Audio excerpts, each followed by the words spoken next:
The noon whistle wasn't just a sound. It was a rhythm of life. Every day it echoed off brick buildings and church steeples, marking lunchtime like clockwork. Men in work shirts filed out of shops and garages, and moms paused their chores to plate up lunch. You didn't need a wristwatch when the whistle told everyone the same thing: time to eat. Sitting on the front porch was more than a pastime. It was a duty. You waved at every car that rolled by, whether you knew who was in it or not. Usually you did. Sometimes just by the shape of the roof or a dent on the bumper. There weren't many secrets in town, especially when the whole town drove past your porch. Saturday afternoons had a particular smell, like summer itself. You'd catch it riding your bike, the mix of fresh-cut grass, sun-warmed gasoline from a mower, and the unmistakable scent of burgers on a charcoal grill. It came from every backyard like a friendly signal that the week was done, the lawn was trimmed, and dinner was going to be eaten outside. Kids didn't need much, just a banana seat bike, some streamers on the handlebars, and a clothespin to slap a baseball card against the spokes. That flapping sound meant freedom. You'd cruise the sidewalks, race down gravel alleys, and ride no hands like a daredevil. And every now and then you'd peek back just to make sure your card hadn't flown off mid-spin. Before school, some boys hauled hay, not because they had to, but because the farm needed them. They'd show up to class with hay stuck in their sleeves and boots, still damp from morning dew. No one teased them. It was just part of life. You worked, then you learned. And you didn't complain, except maybe in algebra. The streetlights weren't just for seeing. They were curfews. Games of Red Rover, freeze tag, or kick the can would go on until those big glass bulbs buzzed and flickered on. That light meant time to wrap it up. Nobody texted or called. You just knew. When the street light glowed, it was time to head home before Mom stepped outside and hollered. Some yards were off limits, and every kid knew it. You could play in 5 or 6 front lawns with no problem, but that one house with the trimmed hedge and grumpy dog, if your ball went in, you'd stop, whisper, plot, then send the fastest kid to sneak in and grab it. Half the fun was the mission to get it back. Milk came in thick glass bottles, cold and sweating on the porch by morning. If you got there first, you peeled off the cardboard cap and swiped the cream from the top. It tasted richer somehow. The milkman always smiled, even in the cold, and sometimes left a note tucked under the bottle if your mom asked for extra butter. Walking to school was just normal. No helmets, no phones, no drop-offs. You carried a single book under one arm, a lunch in a brown bag, and maybe a stick you found on the way. The sidewalks were cracked and the leaves crunched underfoot. You waved at old folks, crossed at corners, and somehow always made it there on time. At the local diner, you didn't need to order twice. After your first visit, the waitress remembered your usual: grilled cheese, side of pickles, chocolate malt. She called you Hon, refilled your water without asking, and never wrote a thing down. That counter with its spinning stools and jukebox buttons was more than a place to eat. It was part of growing up. The town's only gas station had one pump and one man who ran it. He knew everyone's car and half their stories. You stopped in for gas and stayed for 10 minutes of chatter. Who got married? Who bought a new tractor? Who backed into the post office again? If something happened in town, it passed through that station first. Laundry went on the line, not in the dryer. Your mom would peg each shirt and sheet with those old wooden pins, then check the sky and say a little prayer. One stray cloud could ruin everything. Worse was when the dog ran under the line, yanked down a sock, and turned it into his new favorite toy. The only traffic light in town was red, always blinking, always ignored. Still, it confused out-of-towners and made locals shake their heads. It sat at the corner of Main and Elm, where nothing really happened, but everyone had an opinion about it. And once a year, someone hit it. Always the same excuse. I thought it was a stop sign. There was no checking an app. You checked the weather by sticking your arm out the screen door. If the breeze felt damp, rain was coming. If it stung your arm, it was a cold snap. If it did nothing at all, it was another muggy Tuesday. Your skin told you more than the weatherman ever did. Once in a while, the shoe repairman or knife sharpener would roll into town. You could hear him coming. Bells on the truck, a little music. Folks came out with dull scissors, worn boots, or knives wrapped in towels. He fixed what was broken, and just like that he was gone again. It felt like a bit of magic rolled through.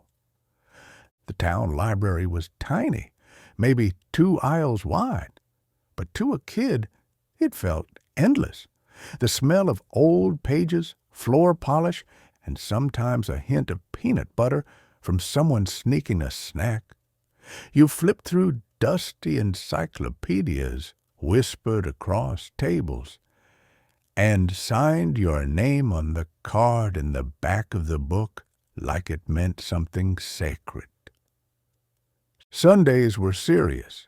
Your best clothes were laid out the night before. You wore stiff collars, shiny shoes, and hair combed back whether you liked it or not. Church bells rang across the town, and the whole street echoed with hymns. Afterward, you'd race home to get out of those clothes and maybe earn dessert for sitting still that long. Grocery stores were small, but the butcher was king. He stood behind glass cases full of sausages and chops, and he knew your mom's favorite cuts. "Tell your mother I saved her the good pork shoulder," he'd say, wrapping it in brown paper and tying it with twine. It wasn't just a store.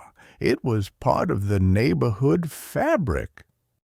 Getting a haircut was like stepping into a time capsule. The barber knew your name, your grandpa's haircut, and which ear you always turned away. The shop had yellowed clippings on the wall, a jar of combs and blue liquid, and the same leather chairs for decades. You didn't just leave with less hair, you left with another chapter of town gossip. Rolling down the car windows meant more than fresh air. It meant catching the scent of cornfields, diesel from the tractor that passed earlier, and the faint tang of manure from the pasture. It was messy and real, and it meant you were home. The wind tangled your hair, and you didn't care. It smelled like your whole life. Borrowing sugar wasn't an excuse, it was expected. You'd knock, ask politely, and end up standing on the porch for 20 minutes talking about crops, school, or what the dog dragged in. It wasn't just neighborly, it was part of being alive in that town. The sugar always came with a story, and you usually forgot what you went there for. The post office was more than mail. It was the town bulletin board, the daily newsstand, and the spot where you accidentally bumped into someone you wanted to talk to. Everyone lingered, even when their box was empty. You folded letters, traded hellos, and left knowing at least 3 more things about your neighbors than you did before you walked in. The jukebox at the soda shop was holy ground. Teens in rolled-up jeans and leather jackets gathered like it was Times Square. You only needed a few nickels and the right song to win someone over. You'd hover near it, acting cool, hoping someone noticed. When your song played, it didn't matter how small the town was. You felt like a movie star. Driving to the city meant planning. You loaded into the car with a snack, a plan, and your best shoes. Maybe you needed new boots or just wanted to walk through the mall and see what life was like beyond Main Street. Coming back felt like returning from a voyage, even if it was just 30 miles up the road. When the high school marching band practiced, the whole town noticed. Parents sat on lawn chairs. Kids danced along the sidewalks. Even the mailman paused. The sound of brass and drums bouncing down the street meant homecoming was close. And even if someone hit a wrong note, nobody said a word. They just clapped louder when it was over. Every schoolyard had a tetherball pole, sunk deep in the grass and slightly tilted from years of battles. The ball was always half flat, the rope knotted from too many swings, but that never stopped the games. You'd rap it, slap it, then argue about who really won.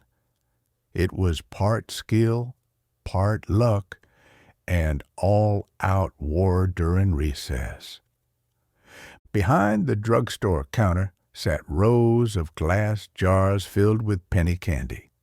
You'd point to the lemon drops, root beer barrels, and red licorice twists, and the clerk would scoop them by hand into a wax paper bag.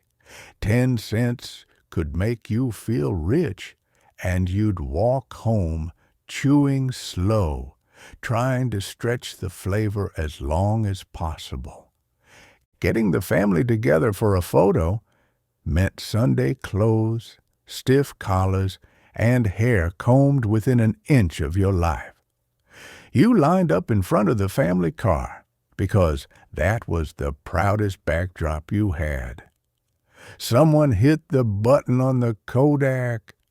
Everyone squinted in the sun, and now that photo's probably still on someone's fridge today. When the coal truck came, you'd hear it first. The rumble, the scrape, the clang. The driver always wore a soot-streaked cap and left behind a fine layer of black dust. We'd draw smiley faces or wash me on the car windows before Mom made us clean it off. Mailboxes weren't just numbers. They had names. Hand-painted in careful script, usually fading and a little chipped, but proud. You knew whose house was whose by those names, not the street signs.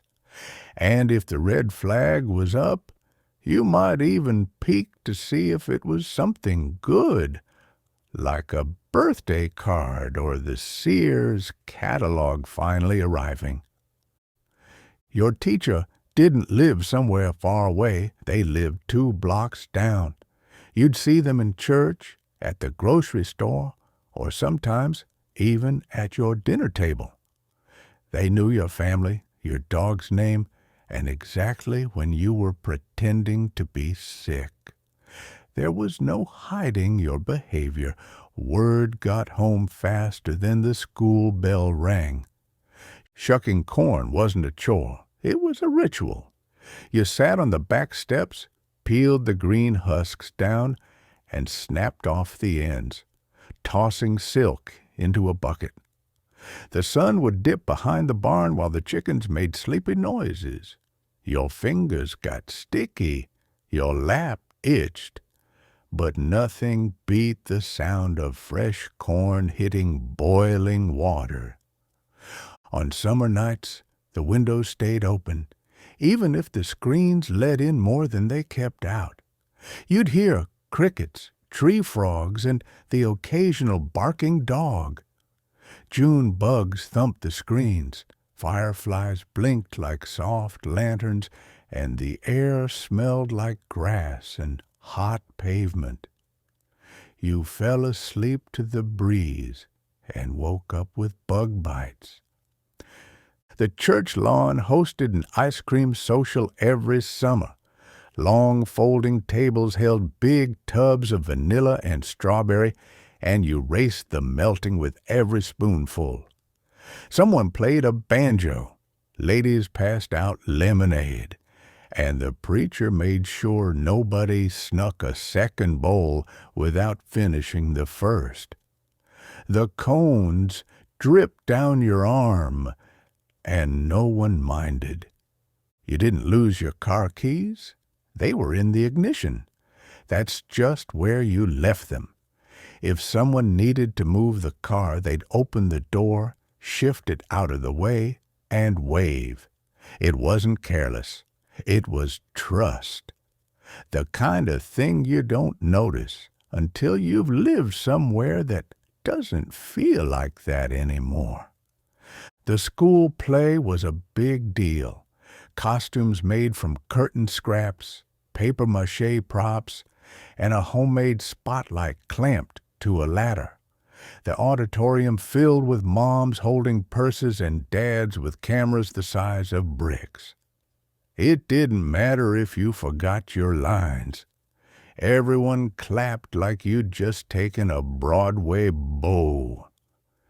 It was a night to remember. Every truck in town had a rifle in the back window. No one blinked. It wasn't for show. It was just there, for varmints, for deer season, for helping out a neighbor when raccoons got into the corn. You could tell who was serious about hunting by how dusty the gun rack was.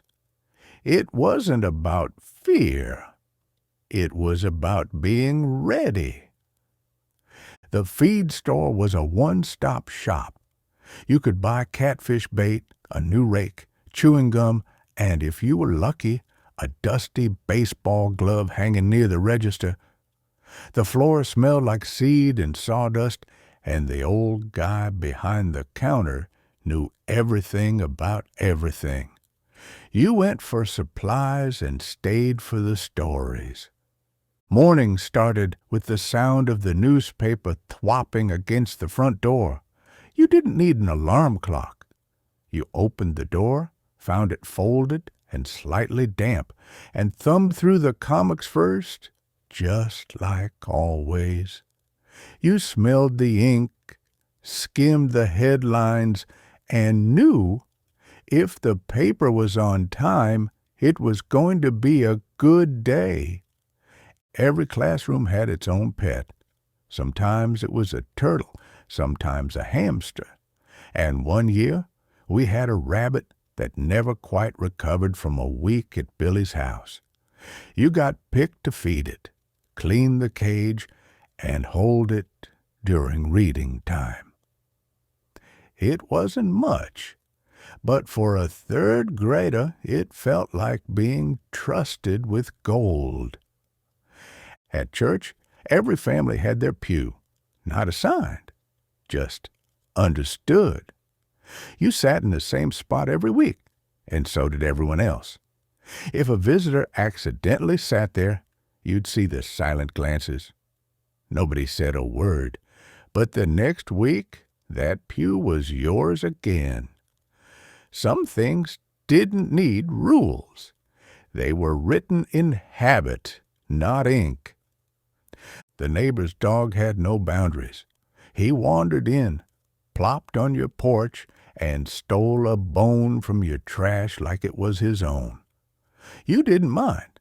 He was practically family. He chased your bike, barked at the milkman, and once even stole your sandwich. But he always wagged his tail like he'd done you a favor. When the fire siren blared, the whole town paused. Kids stopped riding bikes. Shopkeepers froze mid-sale.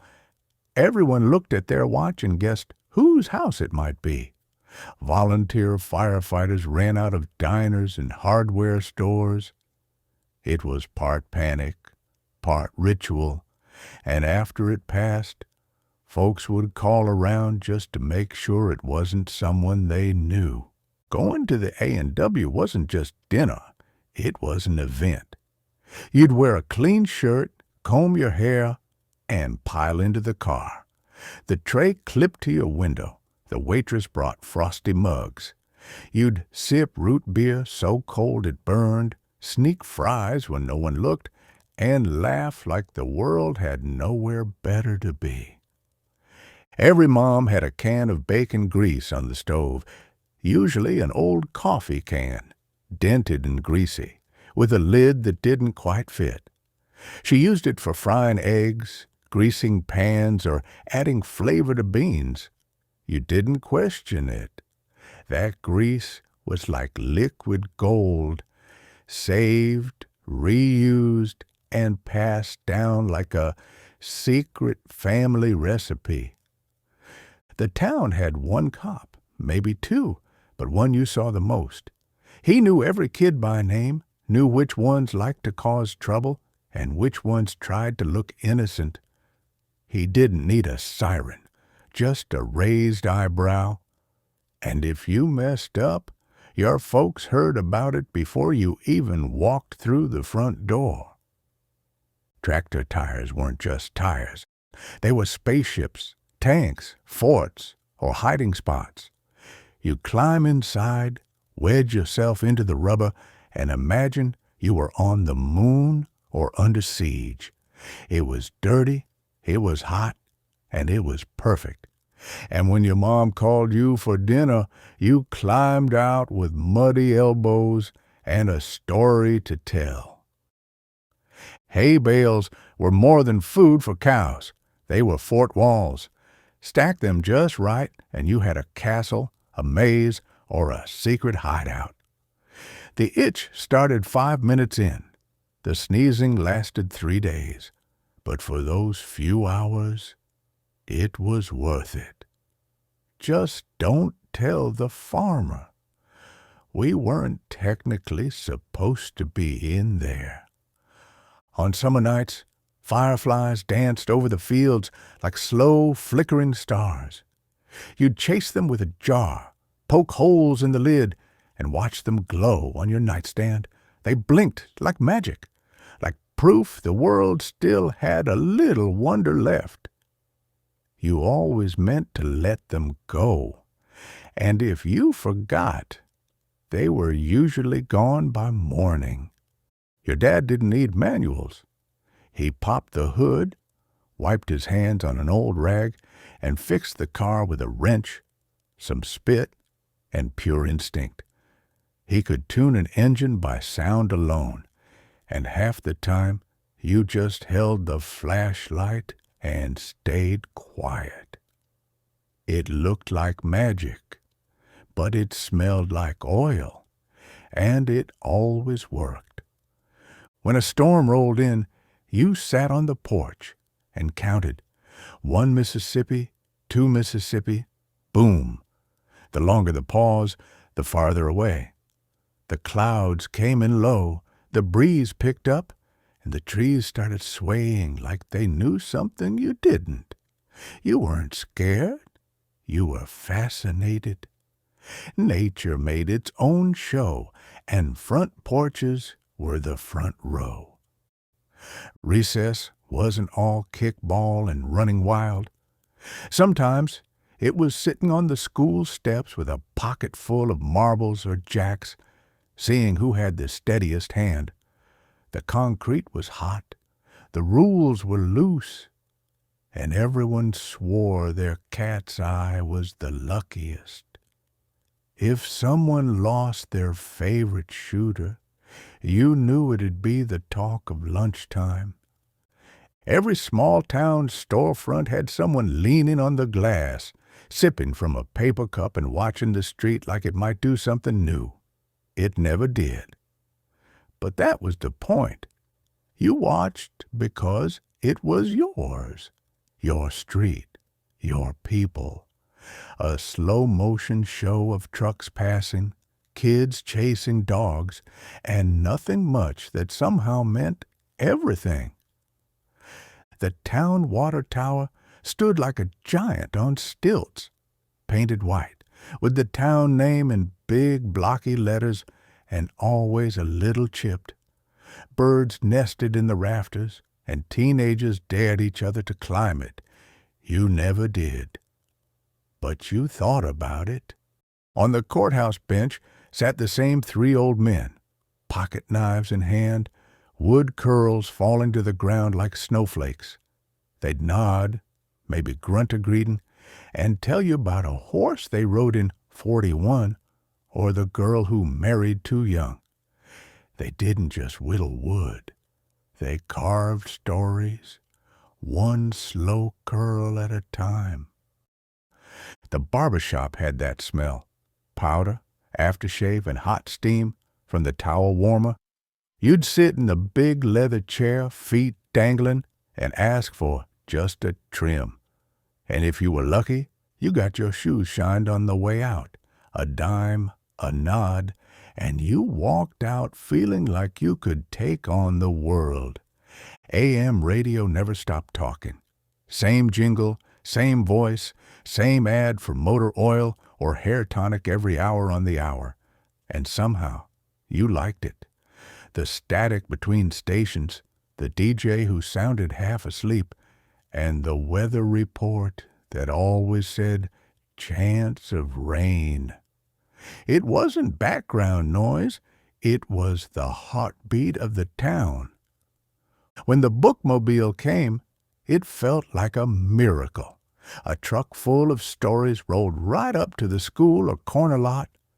You climbed the little metal steps, breathed in that odd mix of plastic paper and someone's forgotten sandwich, and found a whole world waiting inside.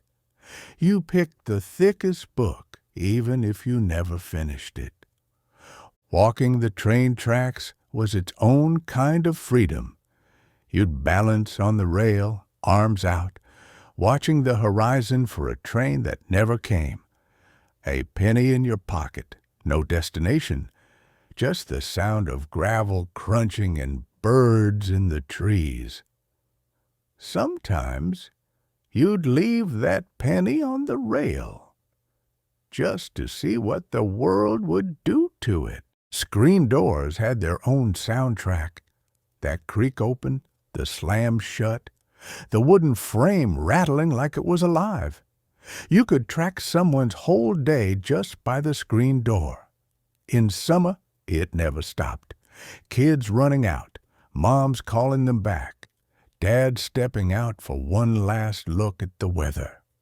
It was the music of home. Church picnics weren't fancy, but they were perfect. Long folding tables, gingham tablecloths, and fried chicken so crispy it cracked. You had potato salad with too much mustard, lemonade with too little sugar, and enough Jell-O molds to feed a battalion. The kids ran wild. The grown-ups swatted flies. And someone always brought a pie that didn't last 10 minutes. When they finally repaved the main road, the whole town smelled like tar for a week.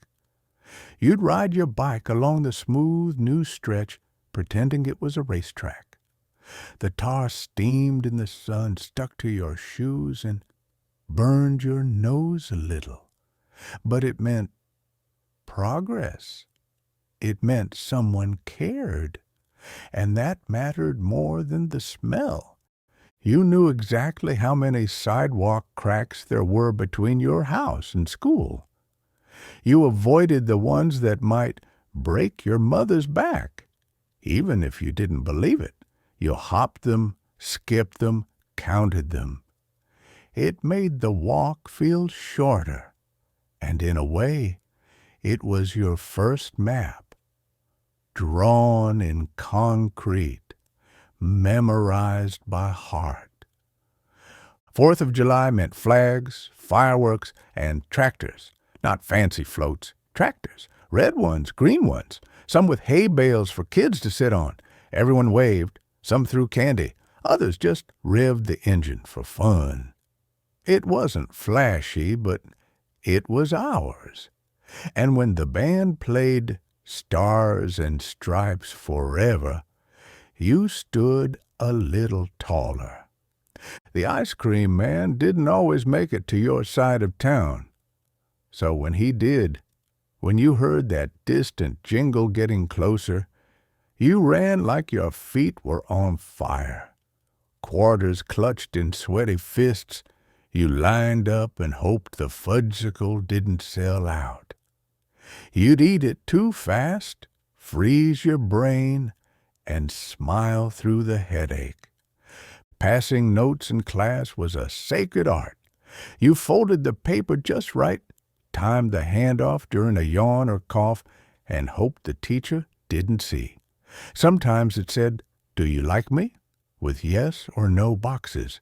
Sometimes it was just a doodle, but when you unfolded it and saw your name, it was the best part of the day. Bikes weren't new, they were inherited, dented, spray-painted, sometimes missing a pedal. The brakes squealed, the chain slipped, and the bell worked about half the time, but it was yours. You'd ride it to school, to the store, to nowhere in particular. And when something broke, you fixed it with duct tape, a wrench, or just good intentions. Everyone watched the same shows, Lassie, Bonanza, the Ed Sullivan Show. The rabbit ears had to be just right, maybe a little tinfoil to help. You sat cross-legged on the floor, maybe sharing a bowl of popcorn, maybe just watching the shadows on the wall. It didn't matter if the picture was fuzzy. What mattered was watching together. Classrooms smelled like chalk dust, fresh pencil shavings, and mimeograph ink, the kind that made you dizzy if you sniffed the worksheet too long. Desks were scratched with initials, erasers chewed to bits, and blackboards filled with cursive. You always had a pencil in your ear, a notebook on your desk, and your name in the corner, underlined 3 times. You weren't really smoking, but you sure acted like it. Candy cigarettes between your lips, gum cigars puffed for effect, walking around behind the garage like a big shot. No one believed it. Everyone played along. You strutted, leaned, maybe quoted a cowboy movie. And then someone's mom yelled, and you dropped it like it was real fire. Every kid had a slingshot, usually homemade, a stick from the woods, rubber bands from the kitchen, and way too much confidence. You shot pebbles at cans, trees, fence posts. Sometimes you missed. Sometimes you didn't. Miraculously, no one lost an eye. But plenty of windows got mysteriously cracked. And somehow the slingshot always disappeared right after that. Halloween costumes weren't from a store. They were from the attic. An old pillowcase, a paper bag mask, your dad's shirt tucked in with rope. You didn't care if it was crooked or if the neighbors couldn't tell what you were. You just ran from porch to porch with a sack full of dreams and enough sugar to last until Christmas. Laundry baskets weren't just for clothes. You'd plop your little brother in one, grab the sides, and run across the kitchen like it was a racetrack. He squealed, you laughed, and someone inevitably slipped. The basket cracked. The race ended. But for a minute, you both felt like speed demons in the Daytona 500, until Mom found the skid marks. Drive-in movies meant pajamas in the back seat and scratchy speakers on the window. You arrived before sunset, watched the sky turn purple, and waited for the screen to flicker on. Cartoons first, then the main show. By the second reel, someone was asleep. By the credits, everyone was. You didn't remember the movie, but you remembered being together. Weddings were where you learned to dance, whether you wanted to or not. Someone dragged you to the floor, put your hands in the right place, and counted out loud until you stopped stepping on toes. The music was loud, the floor was sticky, and your face was red. But you learned. Because in a small town, everyone watched. Snowball fights started with teams, rules, and strategy, and always ended in complete chaos. Someone got snow down their shirt, someone else took one to the face, and suddenly it was war. Cold fingers, red cheeks, and shouts that echoed down the block. When it was over, everyone piled into someone's kitchen, dripping wet and sipping hot chocolate from mismatched mugs. Spelling bees was serious business. You practiced in the mirror, whispered words to yourself, and crossed your fingers it wasn't chrysanthemum. The gym smelled like wax and chalk. You stood in a line that felt like a firing squad, waiting to spell something impossible. And if you won, a ribbon, a handshake, and bragging rights that lasted all year. Before turkey handprints became a craft, they were just what you did the week before Thanksgiving. Trace your hand, color the fingers like feathers, and give the thumb a beak and a pilgrim hat. Teachers put them on the windows. Parents stuck them on the fridge. You didn't question it. It was tradition. Every kid's looked the same, and that was the charm.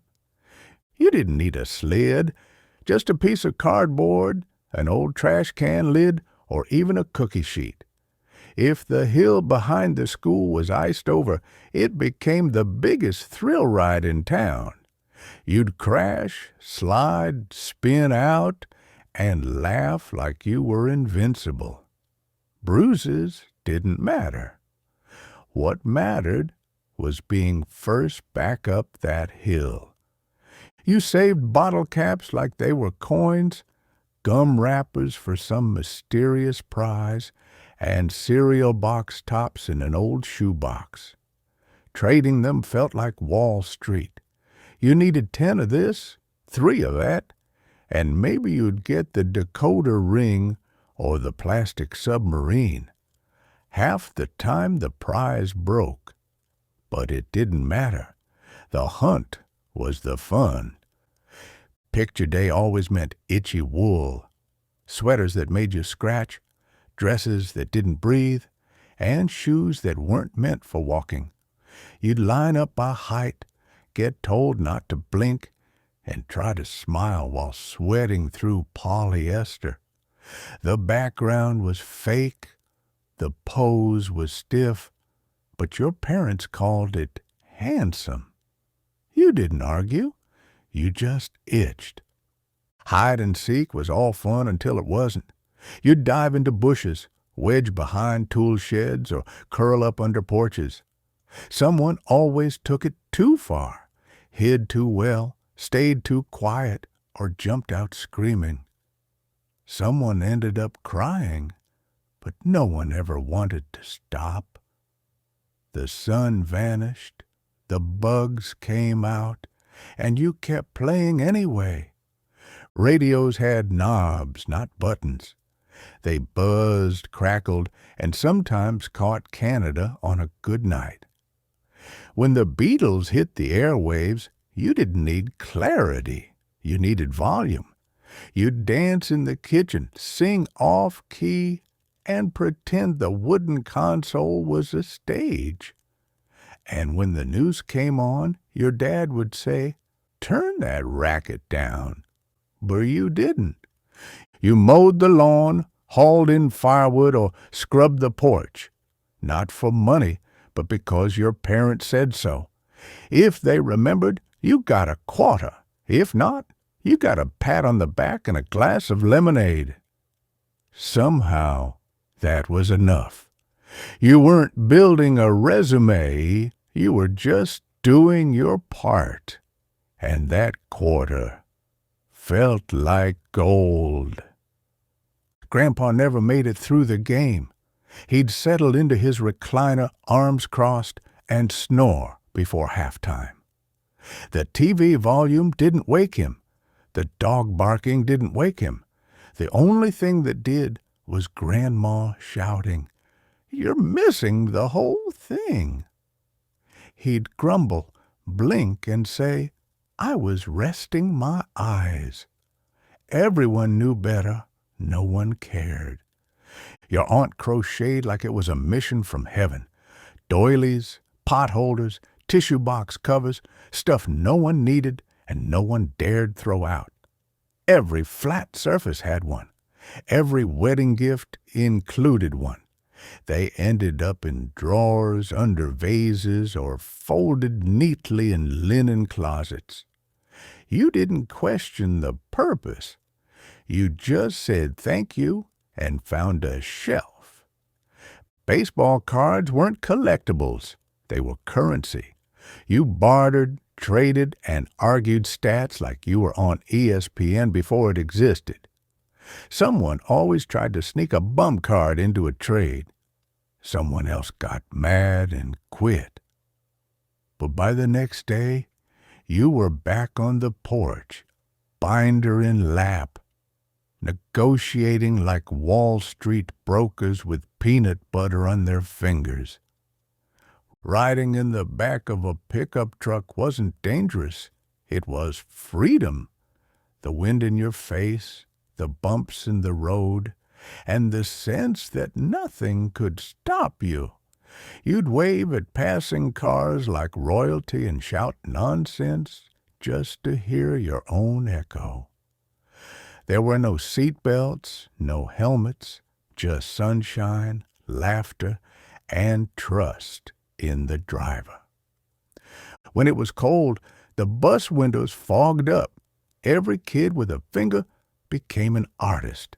Smiley faces, names, stick figures, or just one big spiral. It vanished in seconds, but that didn't stop you from drawing it again. You'd fight over who got the biggest window and sulk if your masterpiece got wiped off. It was temporary art, but it mattered. Classrooms weren't divided by grade. They were defined by the teacher. One classroom, one paddle on the wall, and one adult who knew your siblings and your parents. You behaved, mostly. When you didn't, you got the look, and maybe worse. But that same teacher also stayed after school to help you read, gave out candy, and remembered your birthday. The oak tree behind the school was covered in initials, some old, some new, carved with pocket knives, hairpins, or even broken rulers. Yours went next to a crush you'd deny in public. The bark held generations of secrets. Every kid visited that tree. Every teacher scolded them. And somehow every year the carvings multiplied. It was the town's quiet diary. Slide projectors were the original Ambien. The teacher clicked through grainy vacation photos, Yellowstone, Yosemite, another mountain, and droned on about geography. You fought to keep your eyes open. The room was dark. The fan buzzed, and the slides never ended. Every click meant one step closer to freedom. But mostly, it meant more rocks, trees, and polite applause. That classroom globe was more than a learning tool. It was an escape plan. You'd spin it slowly, pretending you were planning your great getaway. Maybe Brazil, maybe India, maybe wherever your finger landed. You didn't know much about those places. You just knew they weren't here. And when the lesson got dull, your mind packed a suitcase and drifted away. Your book report was written in pencil on wide-ruled paper with a big title that barely fit. Charlotte's Web made you cry. The boxcar children made you want to run away and live in a train car. You summarized the story, drew a terrible pig, and got a gold star anyway. Your handwriting was crooked, but your heart was in it. Cursive felt like a secret grown-up language. Once you learned it, you practiced your name like it was a signature on a check. You looped your L's, dotted your I's with flair, and thought about what kind of job required this kind of writing. Writing a grocery list in cursive made you feel mature. Spelling it right? That was just extra. Sometimes when no one was watching, you spun the globe and stabbed a finger at it. There, I'll live there someday. Maybe it was Alaska. Maybe it was Egypt. It didn't matter. You imagined a new life, a new language, maybe a camel. Then the bell rang. The daydream ended. And you were back in room 6 with your stubby pencil. Before phonics and reading levels took over, you had Dick and Jane. See Spot run. It was simple, friendly, and somehow comforting. The pictures were polite, the stories gentle, no explosions, no drama. Just kids doing normal things like playing catch or walking to school. You didn't know it was outdated. You just liked seeing someone get praised for doing nothing at all. Fixing things didn't mean calling someone. It meant duct tape and baling wire. The chair wobbled. Tape it. The gate squeaked. Wire it. Somehow it worked. No one expected perfect. They just wanted it functional. Dads had a drawer full of mystery tools, and Moms had a roll of tape that fixed toys, shoes, and the occasional cracked coffee mug. Mom's phone cord stretched from the kitchen wall all the way to the hallway. She'd twist it around her finger, whispering things you weren't supposed to hear. You'd crawl past, trying to catch a name or a secret. Sometimes she'd shut the door. Other times she'd smile and say, "Don't listen." But you always did, because grown-up talk was gold. Saying goodbye at the bus stop felt like the end of the world every single day. Hugs, waves, maybe a tear if it was kindergarten. You'd board that yellow tank with your lunch pail and your nerves. Parents stood there until the bus disappeared, even though you'd be home by 3. It wasn't just about leaving, it was about letting go. Just a little.